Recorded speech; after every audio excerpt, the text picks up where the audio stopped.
The Chargers have made a shocking move to move on from head coach Brandon Staley and general manager Tom Telesco in season, which we didn't see coming, but we do know who the next coach should be.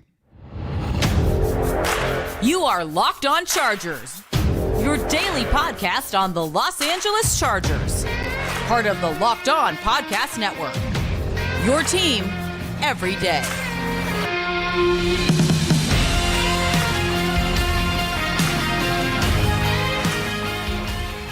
What is up, and welcome into the Locked On Chargers podcast. I'm your host, Daniel Wade, joined as always by my co-host, David Drogemeyer, and we've been covering the Chargers for 8 seasons now, but this is our 6th season as the host of the Locked On Chargers podcast, bringing you your team every day. Thank you guys, as always, for making us your first listen today. To make sure you never miss the show, go subscribe or follow for free on the Locked On Chargers YouTube channel and listen wherever you get your podcast from. David, it's my birthday. I'm late for work. What do we got today? I'm about to be late for work too, but we have to be late for this one. Tom Telesco and head coach Brandon Staley both got fired this morning by the chairman, CEO, Dean Spanos. I am super shocked and surprised. Never thought this would happen, but it happened, and it is for the better. It is. It had to happen after a performance like last night against the Raiders. For those who didn't see our show last night, I mean, we, screamed it from the top of the hilltop. Hey, something has to change. Like, the standard has to be higher than losing by 42 to a backup quarterback to a division rival, right, in a way that they did in prime time. Like, that was as embarrassing as it gets. The Chargers had not fired a coach midseason since 1998, and it was with Brian Leaf in his first season with 1 turnover, or 1 touchdown and 16 turnovers. This never happens. The Chargers never do this. But it is, I think, at least showing you what the focus is for them and how important they think it is, and them just holding themselves to a higher standard of saying, hey, that's not good enough. Before, right, they let Mike McCoy finish it out. They let Anthony Lynn finish it out, even with bad games in bad seasons where the Chargers are amassing, 5 wins, 7 wins, things like that. They told you on a Friday morning after a primetime loss, that doesn't fly around here anymore. And let's talk about the number one guy we've talked about so far as, hey, if you could pick your dream coach, if you could go, hand select someone, I know for you, David, experience is one of the biggest things for you. And I think the one guy that both of us could get on board with right away is Jim Harbaugh. Jim Harbaugh, proven winner, has done it collegiately, has done it at the NFL level. His worst record in the NFL was 8-8. That is a guy that, hey, if he wants to pack it up from college and he doesn't want to worry about the sanctions there and dealing with, all the restrictions of college football, Jim Harbaugh is a guy that would make a ton of sense. It makes way too much sense. And the only obstacle right now, the way I see it, is for Dean Spanos to open up that checkbook and not allow money to be an object. Mediocrity is no longer acceptable. I think hopefully you acknowledge that when you let go of both your head coach and your general manager, that it's time to go find somebody with some legitimacy, with some actual track pedigree. Record of success. Pedigree. For someone sure. who's done it. I'm tired. No more first-time head coaches. And if it is, it's got to be someone who's super, super special. I personally want somebody who's been there and done that. Like you said, he's done it at the college level. He's done it at a very high level at the NFL level, going to the NFC Championship game multiple times, winning the NFC Championship game once, and being able to go to the Super Bowl, which is something the Chargers have not done since the mid-1990s. So it's time. It's time to get somebody who can be in that role, who deserves to be in that role, who looks good in that role, and can go out there and get results, bottom line. Yeah, I totally agree with you. I think, for Jim Harbaugh and some of these other guys we're going to talk about, it's like, do you want the guy with experience and who's done it? Obviously, in a perfect world you do, but you also want someone that's going to help Justin Herbert, because the reason we're here right now is the Chargers couldn't do enough around Justin Herbert. They couldn't get enough out of Justin Herbert. We are still left here feeling like we haven't seen someone maximize Justin Herbert yet, right? That's just what it is. And so, for someone like Jim Harbaugh, what he has been able to do in Michigan is surround himself with really, really good coaches. Like, he turned the 49ers around when they were struggling with Alex Smith and did great things with them, right, with Colin Kaepernick. After that, he goes to Michigan, and they were really, really bad. He turned that whole thing around. The Chargers need someone that can that can really overhaul this entire thing, because it's deep. you know? And we'll talk about the general manager options later on, you know, as far as who could replace Tom Telesco, because that's going to be hugely important too. Who is staffing this team? Who is making the personnel decisions for this team? But secondly, I want to kind of flip it on you, David. I want to go Ben Johnson for the second head coach possibility, because when I look at Ben Johnson, I think he represents either him or Bobby Slovic for the Houston Texans, who's really, really, you know, first year as an offensive coordinator. Ben Johnson has done it for a couple years now with Detroit. Detroit has had a massive renaissance, not just, you know, as a team, but as an offense. And I think if you're looking for young, bright mind to pair with Justin Herbert, I think Ben Johnson's one of the guys you can look at, because you would look at it and say, look at what he's doing with Jared Goff. Obviously, there's some bumps in the road there. He waited last year and didn't take an opening in this last head coaching cycle, right? Ben Johnson did. He decided to go back. Yeah. But it's hard, David, because like all the guys we're going to talk about, like not a lot of them are known for their offensive expertise, and they've done it before. Like that is a rare, you know, that's a black sheep. That doesn't happen a lot. Or you go with Ben Johnson, someone who waited for the right opportunity, potentially waited for Justin Herbert, as far as I am, you know, sitting here thinking about it. Like, at least we hope so, huh? But what you get out of that is, you know, almost for certain the next 3 years, because Brandon Staley didn't even quite make it 3 years, which is crazy since like other guys all got 4. You know, for the next 3 years, the offensive mind talking to Justin Herbert is Ben Johnson. And I think that's an attractive thing. It very much is. And the thing that you brought up that was key for me is that he's done it for a few seasons. Yeah. I think we caught the mirage of Brandon Staley leading the number one defense in the NFL for 1 year, and then has subsequently led a bottom 5 defense every single year thereafter. So for Ben Johnson to have several years of being able to showcase his ability to run an efficient and effective offense, and not only just one-sided, his running game has been top 5. His passing game has been top 5 at points in this season. So that balance is very, very important to me. Obviously, we've seen how horrible the Chargers running game has been. So to bring in somebody who has a pedigree of success, being able to provide a strong quality running game, getting the type of runners he wants to be able to excel in those systems have been extremely important. Yep. So I would love to have Ben Johnson. I think he's probably one of the few guys that doesn't have any head coaching experience that I would be okay with, because he's been able to do it with a quarterback that we can all agree is much, much less talented than Justin Herbert. Absolutely. And I mean, I think the only guy to talk about left here, David, is Bill Belichick, the master of who has really made your life such a nightmare outside of your own division for so long. Yeah. Bill Belichick, the evil emperor of the evil empire, should be available at the end of this season. And I think if you're talking about just the head coach part of it, like if it's just Bill Belichick and then he's picking, you know, coordinators and stuff like that, but he doesn't necessarily have the power, because a lot of this is going to be a power struggle and how much power the Spanos family is willing to leave. And I don't want to give Bill that power, right? But at the same time, David, how is he not a top 3 option for a team? If you're serious about, you know, turning your franchise around, how are you going to scoff at maybe the best ever coach being available and not thinking about potentially trying to make that move just as a coach?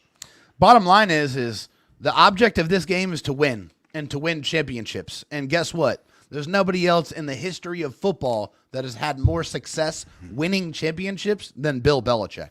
That's just straight up facts. So yes, I'm not so interested in the full control of having, you know, the ability to go out and sign your own players. I think there needs to be a level of accountability there with somebody who is an actual general manager. Pick a GM. You can pick one. You just can't be one. Right? Because it hasn't worked. Right. Work in concert with that individual, but don't be the GM and coach. Go out there and do what you've done at an extremely high level. Like I said, better than anybody else, which is go out there and win football games. Bill Belichick, if you are serious about winning, you have to talk to Bill Belichick. You have to entertain that option, because if you're not, then it's hard to see that your vision is legitimate and wanting to actually win. You can't be the Chargers as a franchise and turn your nose up at the greatest ever. You just can't do it, because you've been a poverty franchise as far as actually doing things that matter late in the season, and that's a guy who's done it consistently late in the year. So we're going to talk about more about this Chargers head coaching search and exactly what they want from this next head coach, and also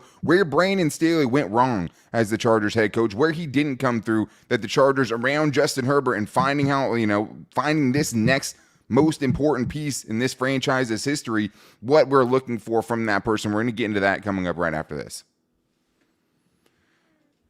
First, though, I do want to tell you guys about LinkedIn Jobs, because the Chargers could be using LinkedIn Jobs right now. If the Chargers want to find a qualified candidate for this opening at head coach or their opening at general manager, they need to check out LinkedIn Jobs. But for your small business, you want to have as many top-tier candidates as possible to interview, and that's why you have to check out LinkedIn Jobs, because LinkedIn Jobs has the tools to help you find the right professionals for your team faster and for free. LinkedIn isn't just a job board. LinkedIn has a vast network of more than 1 billion professionals, which makes it the best place to hire. And hiring when you have the quality candidates is so much easier, and the fact that 86% of small businesses get a qualified candidates within 24 hours. I don't think this search is getting done in 24 hours, but I do know at least if they were using LinkedIn Jobs, they'd have the best, most qualified candidates. So post your job for free at linkedin.com/LockedOnNFL. That's linkedin.com/LockedOnNFL to post your job for free.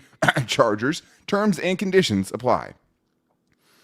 I also need to tell you guys about something good. The Chargers have been really bad at saving money, but you know what this show gets always into is a lot of in-depth analysis and takes. And right now, my hottest take of the day is the best lineup in LA is the auto loans at Logix. They start off at the top with my favorites, the proven and dependable new and used vehicle loans, and you can count on these guys to give you low rates and save you big time bucks. Next up, they've got an exciting new rookie sensation in their electric vehicle loans with super low rates and flexible payment terms. Rounding out their lineup, they've got the auto refinancing loans and the lease buyout loans. With these guys, you can lower your monthly payments and get on the road to owning your car faster. Look, I know it's a hot take, but seriously, no one can beat the lineup at Logix. So visit your Logix branch here right in LA in this surrounding area and let one of their amazing team members help you, or just apply online in minutes at logixbanking.com/car. That's LOGIX banking.com/car. David, we continue here with our hair on fire as the Chargers have fired general manager Tom Telesco and their head coach Brandon Staley. And Brandon Staley was the bare minimum that we needed to see, the bare minimum head that we needed to see roll after this last game when you lose 63, right, to 21 in a game in primetime against a division rival. But now it's about, we talked about some guys. We'll talk about, replacements for Tom Telesco later on. But the next most important thing is the coach. And the next most important thing you're talking about with your coach is not just who's the best for this team, it's who's the best for Justin Herbert, right? Yeah. And you brought up some defensive minds. I know Dan Quinn is another guy you thought of, hey, give Dan Quinn another chance, even though, hey, after Kyle Shanahan left, he kind of struggled to the end with that team, with an aging Matt Ryan and so on and so forth. A philosophical part of this is going to be huge, right? Yeah. Are you going to go find someone that you think is going to link up with Justin Herbert on a, offensive level and be able to help them? Or if you go defense, can the Chargers get someone that can actually come through with the part of the vision that they were looking for with Brandon Staley? Like Jim Harbaugh was a former quarterback, right? Like I guess, he's not just a defensive guru or something like that. He's a former quarterback who's more of a John Harbaugh, right? Or a Mike Tomlin or one of these guys. CEO type. Yeah. Leader of men. Yeah. Not bringing much to the table, at least as far as schematically and having the next wave, the next new thing schematically. But defensively or offensively, though, it's like with Brandon Staley, the thought process I understood at the time. And I think the thought process was this. Hey, Justin Herbert is so good that if you give him a good defense, he's going to, this is going to be a good team. Because if you have a good defense, how would this team not be good with Justin Herbert at quarterback? The problem was, with Brandon Staley, I think the first thing, the most important thing is the defense never came around, David. So, if you're going to pick a defensive-minded guy, if you're going to go with Dan Quinn, if you're going to go with Bill Belichick, who's defensive-minded at the roots, this better be, the ultimate defense. Especially if you're going Belichick, because he hasn't been able to find young talent or young weapons to put around someone like Mac Jones. If you're going to be the defensive guy, that's where Brandon Staley went wrong. The defense was never good. No, it was not. It was never good at any point, and so I agree with you. I mean, if it's going to be a defensive guy, they absolutely have to be head and shoulders above the rest, and they have to be able to find the right guys, not only in free agency but in the draft, and they have to be able to develop those guys, and they have to be able to bring them along and to be able to mold them into quality football players on a consistent basis. And I think that's one of the things that we've seen that was lacking. I mean, Brandon Staley had one great year as a defensive coordinator. He was able to accumulate all of the type of guys that he wanted to play in his systems, but we didn't really see any development. I don't think you can really name very many players that got better during his tenure as the head coach. And that's not only on him, That's a part of his staff as well. I mean, your coaching staff is a reflection of you as the head guy. So I think development needs to be at the forefront, especially when you look at the cap constraints that the Chargers are going to be under the next, this offseason, probably the next few off seasons, if we want to be honest. So it's just the next year mainly. I mean, next year they're going to be $42 million, but that's because they're going to have to cut a lot of guys who will be in the last year of their contract. So like next year feels like it's going to be a bloodbath. But after that, it really clears up, and I think that's one of the things that makes it one of the most attractive options out there is because, like, hey, you might have to deal with it for one season, and you're going to have the expectations of Justin Herbert on your team, but things are going to clear up. But I want to talk about the other side of things and why someone like Ben Johnson would make sense for the Chargers, even as a first-time head coach. And the thing is I know a lot of people want experience at head coach, and the Chargers have screwed around and not gotten that, and they've gotten what they deserve because of that with Anthony Lynn and Mike McCoy. And like Mike McCoy was the guy standing next to Peyton Manning. I think that was part of the problem. Like right now, Ben Johnson's the guy standing next to Jared Goff. Right. The last guy standing next to Jared Goff was Sean McVay. And things are going pretty well for Sean McVay. I mean, he got a Super Bowl, right? Yep. This is why I don't think you can turn down the offensive-minded first-time head coach because, like, when you look at this, the most important part of this job is Justin Herbert. Like, if you know the next guy is going to have Justin Herbert in his offensive system and he has a really good offensive system for the next 3 seasons, you would sign up for that, I think. Like, look at the good new coaches right now, right? Mike McDaniel, Sean McVay, Kyle Shanahan, right? Those are all first-time offensive-minded head coaches. So I don't think we can just say Belichick, Harbaugh, hire someone, their offensive coordinator does good, and then he's off to the next hot job, right? Like, I do think there's a lot of importance, and I think one of the things that got to Brandon Staley, right, was Joe Lombardi kind of held this team back a little bit. Yeah. Then they had to switch to Kellen Moore, and then in a pivotal season for Brandon Staley, they're trying to learn Kellen Moore's offense when there's no time to actually try to figure it out. Like, it had to be good right away while they're trying to learn a new offense. You go with someone like a Ben Johnson. You bring in someone that has something that Brandon Staley does not, and that is a true offensive scheme that you believe Justin Herbert's going to fit in, and it's going to maximize Justin Herbert and maximize the weapons around Justin Herbert and have that for at least 3 years for a guy, right, who's about to have his 4th offensive coordinator going into year 5. That's a hugely attractive option. No, I agree with you on that. And I think Justin Herbert is the number one most important part of this football team. Why is that? You gave him the most money. Look at last night. Why is that? Look at the game last night. That's why. Yeah, look at how much Justin Herbert has covered up for the Chargers' ineptitudes over the last several seasons. That didn't become any more clear than the fiasco that we watched last night. Yeah. So I agree. Justin Herbert, he's the guy, right? He's the one that you need to start building your identity around. The Chargers have not had an identity really on either side of the ball. And that's something that they've been searching for. I think you look at a lot of, other than, them sucking on defense. No, but that's the thing. That's why I wanted to touch on that right there, right as you said it, because the Chargers have had an identity, and the identity is the big reason why Brandon Staley isn't here right now, and that's because they lose big games in big moments, and if they hadn't lost every big game that they've had, every game against a good team that they've had since the start of the 2022 season, outside of one game against the Dolphins, Brandon Staley would still have a job right now. Tom Telesco would still have a job right now, because when it comes down to it, what Brandon Staley is going to be known for most, because he said the right things, man. He believed in the vision. He had a lot of good things going for him. The problem is, once the big games got there,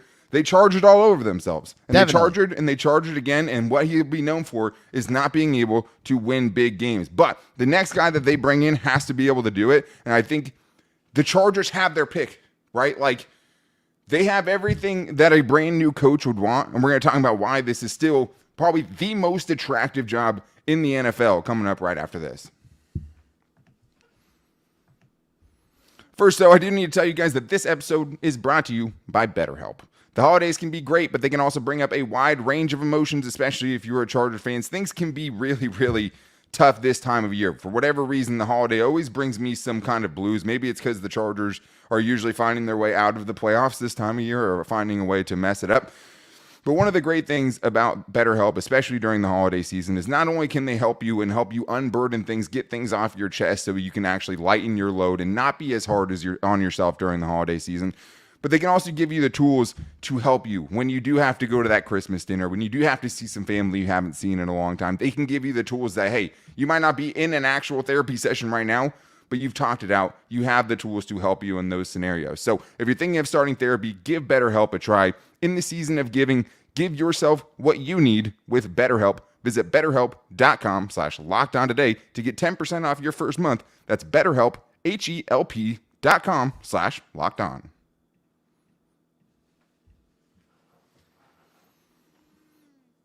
All right, David. Well, we need to get into why this Chargers job is so important and why the Chargers have probably the most attractive opening in the NFL. And last night, I talked about, like, hey, they took the tank too far, right? I told you that. Way too far. They took it too far because what almost happened is you almost saw, hey, this is maybe not as an attractive job because look how far away they are. And I've thought about it, and I thought about it a lot last night, even after the show, because obviously we did a live show last night after that terrible game. But the more I think about it, David, the more I think this absolutely is the best job. Like, I think the one thing that could hold it back is the ownership and how much of the power the ownership is going to allow, right? Like, how much are they going to How much are they going to surrender? How much are they going to surrender? Exactly. Yeah. But it starts with one thing. You have Justin Herbert.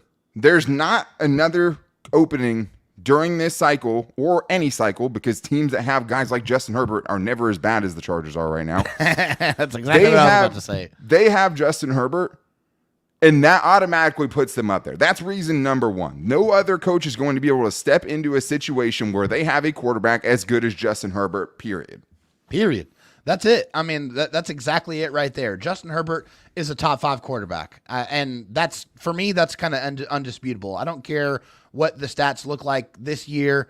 I care about what it looks like on the field and how much he had to pull his team from the mud, from the quicksand, and try to help them win as many games as possible. You saw what it looked like without him. So you know how great he is when he is on the football field. And having that guy secured for the next 5 seasons under contract, that right there is money in the bank. You know what Justin Herbert is capable of. So if we can actually find the right coach, the right general manager, to be able to put the right pieces around him, to be able to truly unlock his vast untapped potential. Because it still feels like we haven't seen it. Yeah, we have not seen the best from Justin Herbert. I don't care what anybody says. There is still a lot more in there. You get this guy an offensive line, some speed weapons to be able to utilize, then I think you're really going to truly be able to see what this guy is capable of. We've only seen glimpses of it, and when we do see those glimpses, they're all over SportsCenter. They're all over every single social media that you can put out there, because that's what Justin Herbert is capable of providing.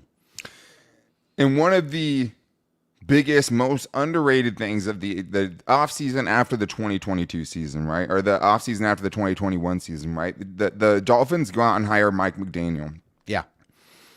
Mike McDaniel says, hey, thank you. I can make it work with Tua. Go get me Tyreek Hill.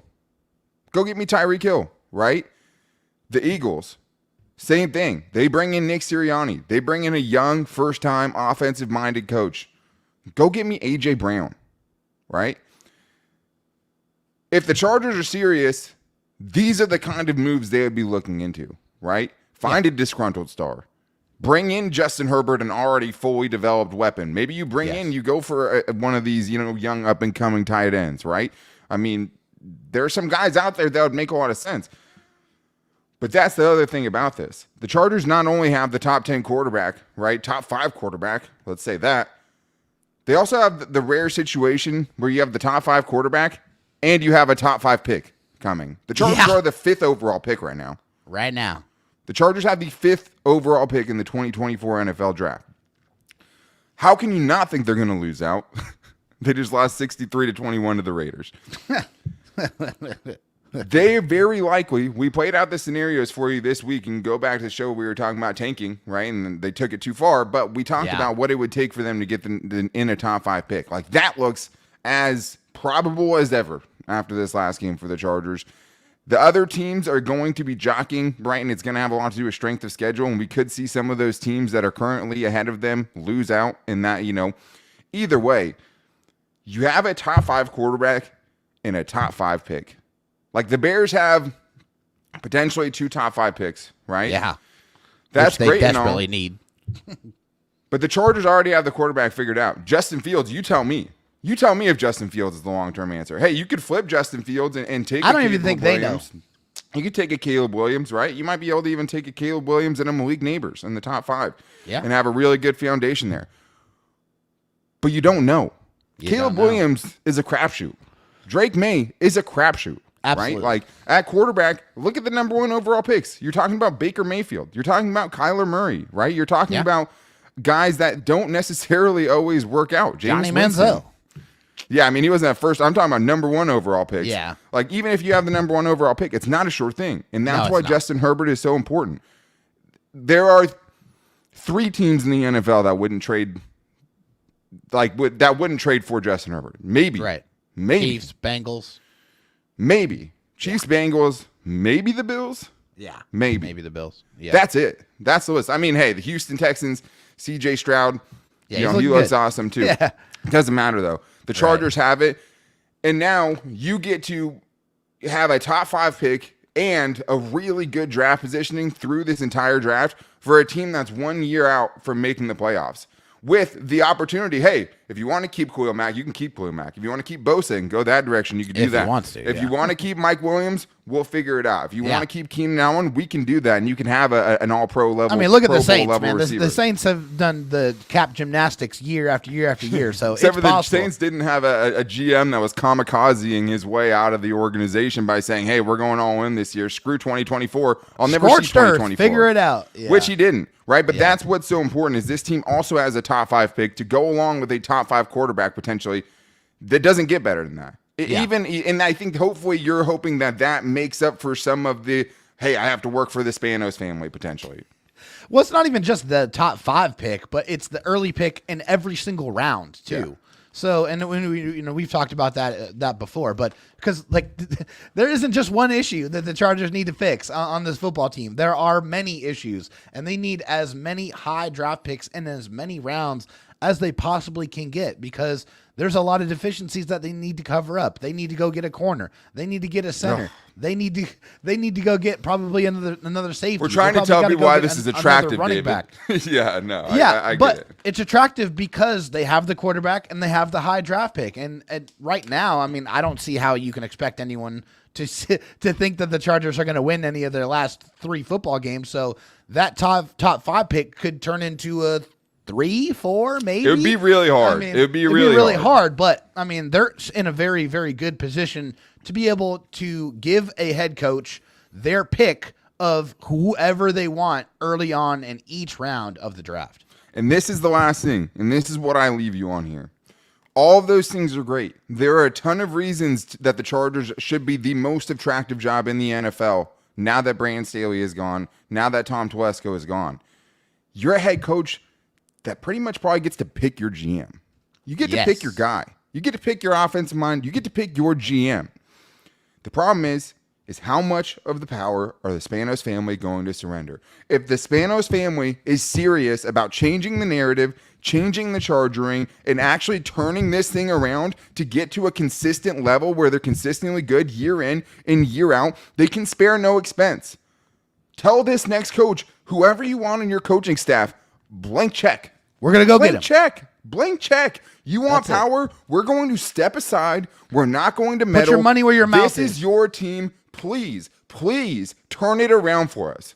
Please, because the way we've done it as a family hasn't worked. We're going to give you the power. We're going to get out of the way. Please make our franchise not a joke anymore. Make our franchise not the butt of a joke where people are saying teams are charging and they're not talking about the Chargers, because the Chargers are the team that's known for it. Please get a coach that's not going to blow a 27-0 lead in the playoffs.